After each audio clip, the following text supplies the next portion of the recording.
दोस्तों, सावन का महीना भगवान भोलेनाथ की शक्ति का महीना माना जाता है और शक्ति के साथ साथ इस महीने को भगवान शिव की भक्ति का महीना भी कहा जाता है। सावन के महीने में जितना ज़्यादा हो सके सारे कामों को त्याग कर छोड़कर अगर कोई भक्त विशेष तौर से भगवान भोलेनाथ को प्रसन्न करने में लग जाता है तो दोस्तों उसकी कुंडली के वारे न्यारे हो जाते हैं।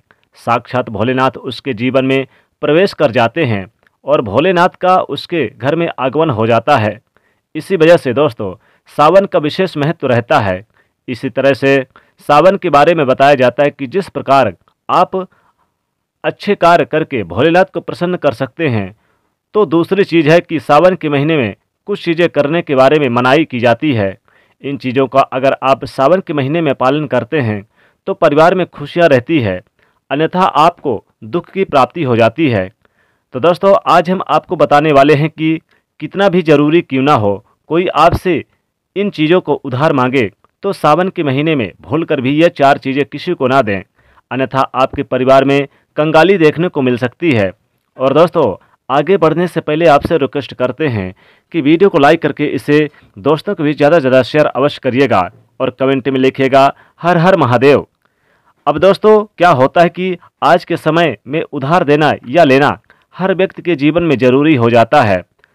कोई किसी को उधार देता है तो इस बात के लिए कि उन्हें उनके जीवन में अच्छी चीज़ें वापस प्राप्त हो, तो इसी वजह से वो उधार देता है। तो कुछ व्यक्ति सामाजिक यानी कि सरोकार निभाने के लिए उधार देते हैं, लेकिन दोस्तों सावन के महीने में आप ऐसा करते हैं तो आपके जीवन में कंगाली विद्यमान हो जाती है। बात करते हैं सबसे पहले चीज़ की। सावन के महीने में सबसे पहली चीज़ तो यह है कि भोलेनाथ से जुड़ी किसी भी प्रकार की चीज़ आप किसी व्यक्ति को उधार ना दें।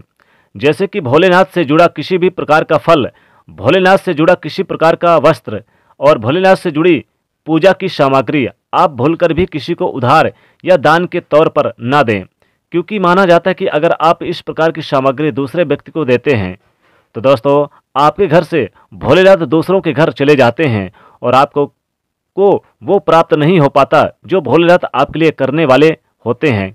तो सबसे पहले आपको इस बात पर जरूर ध्यान रखना चाहिए। इसी तरह से दोस्तों सावन का महीना धन प्राप्ति का महीना माना जाता है।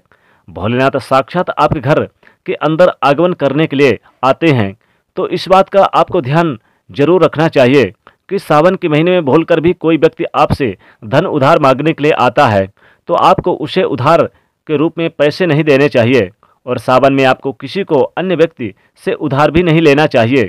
ऐसी मान्यता है कि सावन के महीने में आप उधार देते हैं या लेते हैं तो आपका धन कभी लौट कर नहीं आता और जो धन आपने किसी अन्य व्यक्ति से लिया है वो कर्ज आपके ऊपर चढ़ता चला जाता है, वो कर्ज आपसे उतरता ही नहीं है।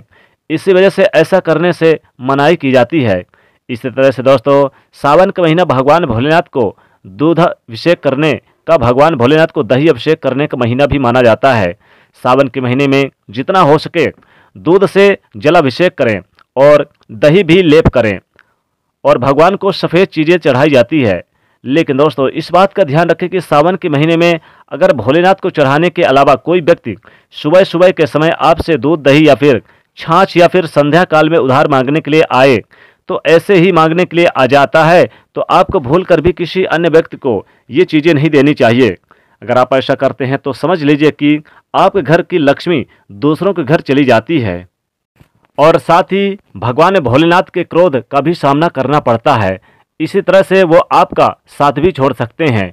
तो दोस्तों अगर आप किसी व्यक्ति को गिफ्ट देना चाहते हैं या गिफ्ट के तौर पर कुछ चीज़ें देना चाहते हैं तो सावन के महीने में भूलकर भी आपको किसी को भी अपनी पहनने वाली घड़ी या फिर बाजार से नई घड़ी किसी को भी अपनी यानी कि खरीद कर आपको नहीं देनी चाहिए, क्योंकि हर व्यक्ति के साथ उसका समय अच्छा या बुरा चलता रहता है। आपको घड़ी किसी से लेनी भी नहीं चाहिए।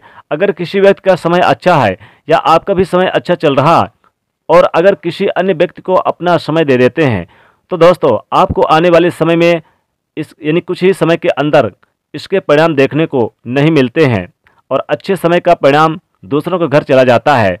तो इस बात का आपको ज़रूर ध्यान रखना चाहिए। इसी तरह से सावन के पवित्र महीने में कुछ चीज़ें ऐसी होती हैं जो आपके घर से समृद्धि से जुड़ी होती हैं, वो आप यानी कि आपको किसी को भी उधार नहीं देनी चाहिए, वो भी संध्या काल होने के बाद। जैसे कि दोस्तों कोई आपसे लहसुन, प्याज और दूध, दही मांगने के लिए आता है, तो जब सूर्योदय होता है तो सावन के समय सुबह सुबह या फिर सूर्यास्त हो जाता है, तो इन दोनों समय में आपको घर की समृद्धि दूसरों को भूलकर भी नहीं देनी चाहिए। माना जाता है कि अगर आप ऐसा करते हैं तो आपके घर से समृद्धि दूसरों के घर चली जाती है और आपको उसका अच्छा परिणाम देखने को नहीं मिलता। तो दोस्तों आपको भूल कर भी पैसे नहीं देना है, सफ़ेद चीज़ें जैसे कि दूध, दही भी नहीं देना है, और आपको रुद्राक्ष भी सावन के महीने में नहीं देना है। साथ ही रुपए पैसे ना दें, और साथ ही आपको ध्यान रखना है कि भगवान भोलेनाथ से जुड़ी चीज़ें कोई भी आपको ना दें। जैसे कि भगवान भोलेनाथ से जुड़ी चीज़ें, आपको उनकी मनपसंद चीज़ें किसी को उधार ना दें। तो दोस्तों आपको इस बात पर विशेष तौर पर ध्यान रखना होगा। अगर आप ये चीज़ें नहीं देते हैं तो भगवान भोलेनाथ की कृपा बरसेगी, वरना आपका साथ भी छोड़ सकते हैं। तो दोस्तों कमेंट सेक्शन में ज़रूर बताइएगा कि कैसी कैसी लगी जानकारी, और वीडियो को लाइक करके ज़्यादा से ज़्यादा शेयर करें। और